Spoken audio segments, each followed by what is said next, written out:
Good day, Father Matt Williams here in my parked car in front of a mound of snow. See? All right. So, I was just thinking a story.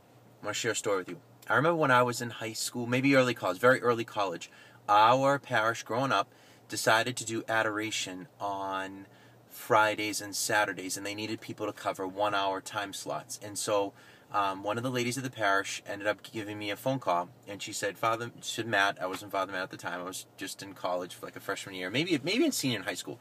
Would you be interested in spending an hour in adoration once a month on this particular, the third Friday of the month for an hour? And I was like, I didn't want to bog down my schedule and all this kind of stuff. And she said, Matthew, could you not spend 1 hour a month with Jesus? Can't you just give him 1 hour?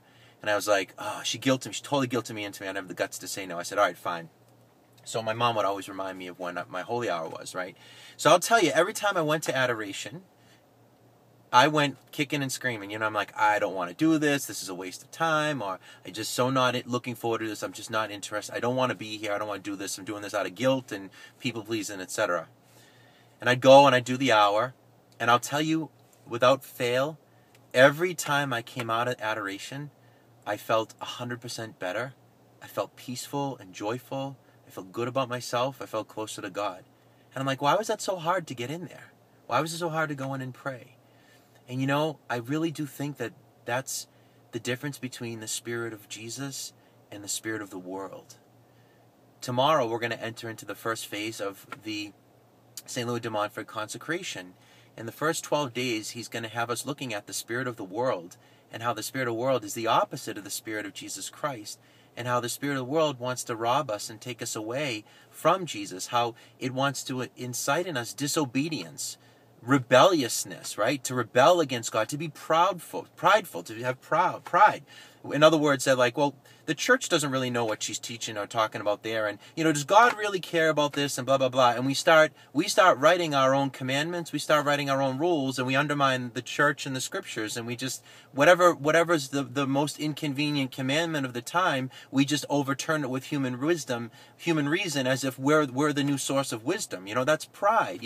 And the world, the spirit of the world, incites that, the rebelliousness of the world. Remember, the world isn't all bad. Like, there's a lot of wonderful, good, beautiful, and true things in the world, people and creation and all those things. So the world itself is not, it's neutral, or if anything, much of it is good because it comes from God.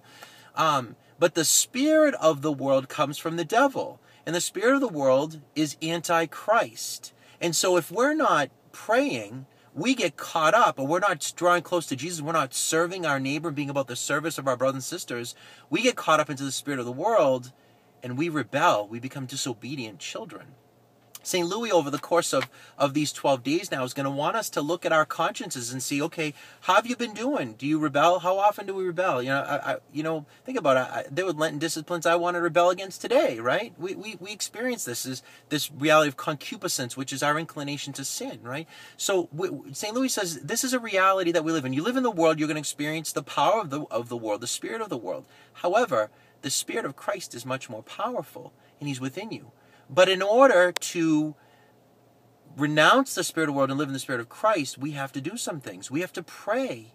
We have to seek the sacraments. We have to examine our consciences to look at when did we respond to grace and when did we not, and to make resolutions to handle them differently next time they come up.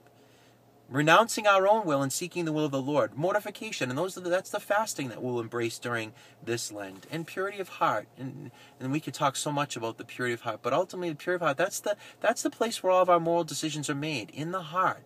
And that we're called to have our hearts purified in love, in chastity, love for the truth, obedience to